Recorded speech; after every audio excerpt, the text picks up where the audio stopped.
Hello everyone, welcome back to my educational YouTube channel commerce knowledge pool. मैं हूं professor Dishita Sethia और आज मैं 12th standard students Maharashtra state board के लिए एक इम्पॉर्टेंट वीडियो लेके आई हूँ। स्टूडेंट्स, आज हम डिस्कस करने वाले सब्जेक्ट ओसीएम का सबसे इम्पॉर्टेंट वीडियो। स्टूडेंट्स, जो आपका नेक्स्ट पेपर है दैट इज ओसीएम। अभी वो सब्जेक्ट एक ऐसा है जो सबको आ तो जाएगा, बट सबसे इम्पॉर्टेंट कौन से ऐसे क्वेश्चन से जो हमें मैक्सिमम स्कोर करके देंगे। एज वेल एज कुछ स्टूडेंट्स ऐसे भी हो सकते हैं जिसको आता तो सब कुछ है, बट वो कॉन्फिडेंस नहीं कि हम पेपर कैसे लिखे, तो वो भी हम देखेंगे। उसी के साथ कुछ स्टूडेंट्स ऐसे भी हो सकते हैं कि मैम हमने पढ़ तो लिया है बट हमें याद नहीं रह रहा है, या पेपर प्रेजेंटेशन कैसे करना है। तो स्टूडेंट्स, यहाँ पे आज मैं आपके साथ कंप्लीट ओसीएम पेपर को कैसे लिखना, कौन से इंपॉर्टेंट क्वेश्चंस करना, as well as case study को किस तरह से सॉल्व करना, ऑब्जेक्टिव कैसे करना, सब कुछ डिस्कस करने वाली हूँ। तो अगर आपने कुछ भी नहीं पढ़ा या शुरुआत भी नहीं की है तो डेफिनेटली ये वीडियो आपको काफ़ी हेल्प करेगा। तो स्टूडेंट्स, अगर आप चैनल पे न्यू हो तो I request you all to please like it, share it and subscribe it, क्योंकि आपको इसी चैनल पे एसपी, इकोनॉमिक्स एंड बीके के भी इसी तरह के हेल्पफुल वीडियोस मिलते रहेंगे। तो स्टूडेंट जल्दी से सब्सक्राइब करें और वीडियो अगर पसंद आए तो प्लीज़ लाइक और शेयर ज़रूर करें। स्टूडेंट्स, आज हम डिस्कस करें वन शॉट में पूरा ओसीएम को कैसे कवर करना। सो वीडियो में अंत तक बने रहिए। So let's begin the most important video of OCM subject for standard 12th। Students, आज हम क्या क्या डिस्कस करेंगे। सबसे इम्पॉर्टेंट पहले पेपर पैटर्न, क्योंकि हम कोई भी पेपर या एग्जाम देते तो पहले हमें पता होना चाहिए पेपर पैटर्न क्या है। Second thing, we are going to discuss chapter wise weightage, क्योंकि अगर हमें वेटेज पता है तो हम स्कोर भी कर पाएंगे और आसानी से पास भी हो पाएंगे। नेक्स्ट थिंग, आईएमपी चैप्टर्स कौन से जो हमें डेफिनेटली बहुत अच्छी तरह से करके जाने।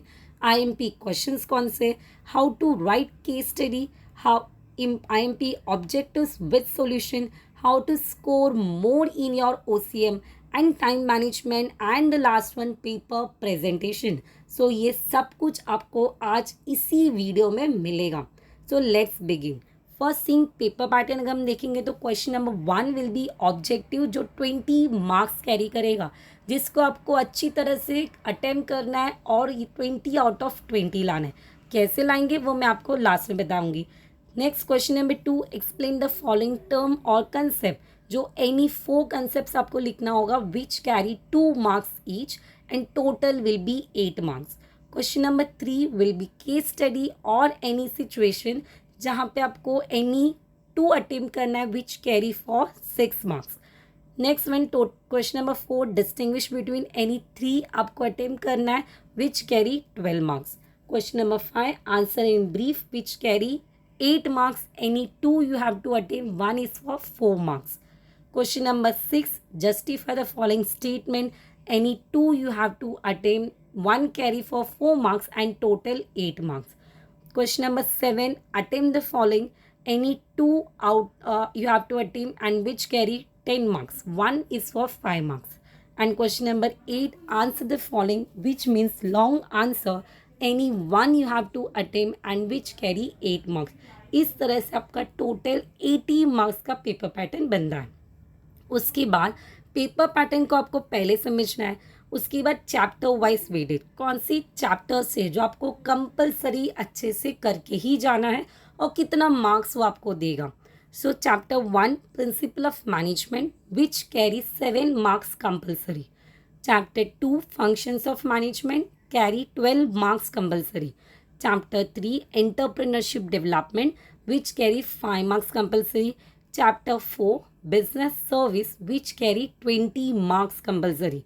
Chapter 6, Chapter 5, emerging modes of business, which carry 7 marks compulsory. Chapter 6, social responsibility of business organization, which carries 7 marks compulsory. Chapter 7, consumer protection, again 7 marks compulsory. And last one, marketing, which carry 15 marks compulsory. अभी यहाँ पे पहले chapter के weightage को समझने के बाद आपको ये डिसाइड करना है कि कौन से चैप्टर्स मैं करके ही जाऊँ बोर्ड एग्ज़ाम से पहले। सो यहाँ पे आपको chapter 1 chapter 2, chapter 4 and chapter 8। जो मैंने आपको रेड में मार्क करके दिया है वो चैप्टर्स आपको एग्ज़ाम में अच्छी तरह से करके जाना है। और अगर हम ये सभी चैप्टर को टोटल कर दें तो आपको 54 मार्क्स का पेपर बहुत अच्छी तरह से अटेम्प्ट कर पाओगे। अभी 54 में से भी अगर हम कैलकुलेट करेंगे तो पास होने के लिए आपको 28 मार्क्स चाहिए। तो आसानी से आपको 28 आ जाएंगे अगर आप ये 4 चैप्टर्स भी अच्छी तरह से कर दें। ये मैं किसके लिए बता रही हूँ, जो स्टूडेंट्स पास सिर्फ होना चाहते या फिर ऐसा है कि पढ़ाई नहीं हुआ है तो आसानी से पास तो हो ही सकते हो, फेल होने की कोई बात नहीं है। सो पहले ये चैप्टर्स को आपको कवर करना है, जिसको स्कोर करना है उनको भी ये चैप्टर्स अच्छी तरह से कवर करना है।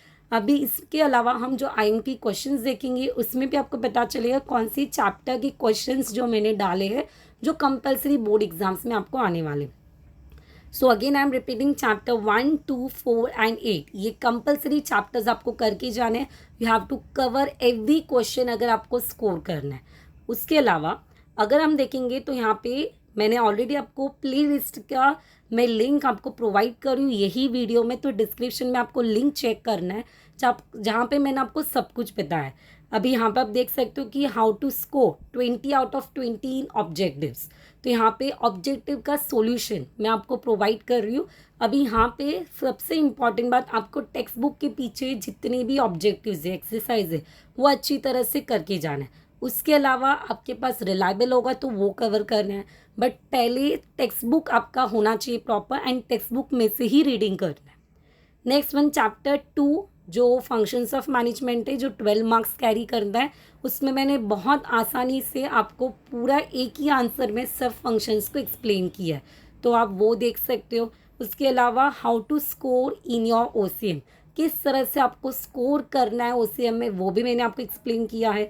आईएमपी क्वेश्चंस ऑफ ओसीएम, उसके साथ आपके ऑब्जेक्टिव्स का solution and again the time management and justify the statement, ये सब कुछ मैंने आपको ऑलरेडी प्रोवाइड किया है, जिसका लिंक मैं आपको डिस्क्रिप्शन में प्रोवाइड कर रही हूँ। तो आपको ढूंढने का भी ज़रूरत नहीं है, आप वही लिंक पे जाना and directly start preparing for your exam. Next फिर उसके अलावा मैं टाइम मैनेजमेंट यहाँ पे भी बता रही हूँ। ऑब्जेक्टिव आपको 20 मिनट्स देना है एंड सबसे इम्पॉर्टेंट, आपको जब पेपर लिखना है तो सीक्वेंस वाइज पेपर लिखना है। You have to underline each and every जो इंपॉर्टेंट की टर्म्स है वो आपको अंडरलाइन करना है, जिससे आपका पेपर प्रेजेंटेशन बहुत अच्छा दिखेगा। सो ऑब्जेक्टिव के लिए 20 मिनट्स देना है। Second thing, explain the term और कंसेप्ट 20 मिनट्स। केस स्टडी को 15 मिनट देना है। डिस्टिंग्विश को 20 minutes. Answer in brief 25 minutes.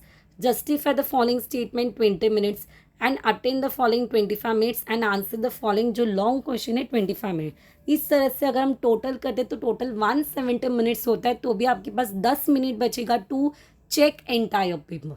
अभी यहाँ पे अगर स्कोर करना है तो सबसे इंपॉर्टेंट की पॉइंट क्या रहेगा? फर्स्ट थिंग, आपको सीक्वेंस वाइज पेपर लिखना है। सेकेंड थिंग, आपको कोई भी क्वेश्चन को स्किप नहीं करना है, पूरा पेपर अटेम्प्ट करना है। थर्ड इम्पॉर्टेंट थिंग कि जब भी आप कोई पेपर लिखते हो तो यहाँ पे ऑब्जेक्टिव अगर आपको नहीं आ रहा है, कोई पर्टिकुलर ऑब्जेक्टिव में डाउट है, तो तभी आपको स्पेस छोड़ देना है और बाद में उसको अटेम्प्ट करना है। अगर आपको कोई कंसेप्ट नहीं आ रहा है तो उसके लाइंस आपको छोड़ देने हैं एंड बाद में अटेम्प्ट करना है। बट सीक्वेंस में लिखना कंपलसरी है, कंपलसरी नहीं बोल सकते, बट अगर सीक्वेंस में लिखोगे तो it will be more better. Next thing, कोई भी आंसर आप लिखते हो तो आपको एक सीक्वेंस फॉलो करना है, प्रोसेस फॉलो करना है। First will be your meaning, second will be your definition, third will be your main content. अगर 4 मार्क्स का क्वेश्चन है तो आपको 6 पॉइंट्स एटलीस्ट लिखने हैं। डिस्टिंग्विश में भी आपको 6 पॉइंट्स ही लिखने हैं, उससे ज़्यादा नहीं लिखने हैं। जो पॉइंट्स है उसको अंडरलाइन करना है, मेन की टर्म्स को अंडरलाइन करना है। उसके साथ आपका क्वेश्चन अगर 5 मार्क्स का है, जैसे कि क्वेश्चन नंबर 7 5 मार्क्स का है, तो उसमें आपको टोटल 7 पॉइंट्स लिखने हैं। लॉन्ग क्वेश्चन है उसमें आपको एटलीस्ट 8 to 9 पॉइंट्स लिखने हैं। तो how you can follow this sequence? Meaning, your definition, your 6 points या 7 या 8 पॉइंट्स, द लास्ट कंक्लूजन। इस तरह से आपको फॉलो करना। जो मीनिंग लिखोगे उसको कैपिटल लेटर्स में अंडरलाइन करो, तो एक प्रोसेस और सिस्टम फॉलो करोगी तो पेपर प्रेजेंटेशन काफ़ी अच्छा दिखेगा, जिससे आप मैक्सिमम स्कोर कर पाओगे। द लास्ट की फॉर्मूला जो मेरे साइड से होगा, अगर आपको स्कोर करना है या अच्छी तरह से पेपर को क्लियर करना है तो quantity plus quality. You have to write a more content plus quality content भी लिखना है.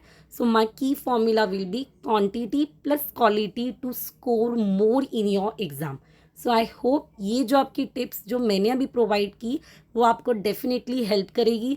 And start preparing for your board exam. Paper will be very good. जो मैंने आपको क्वेश्चंस दिया है वही आप प्रिपेयर करो पहले अच्छे से. एंड जिसको स्कोर करना है उसको तो पूरा टेक्स्ट बुक ही अच्छी तरह से करना होगा.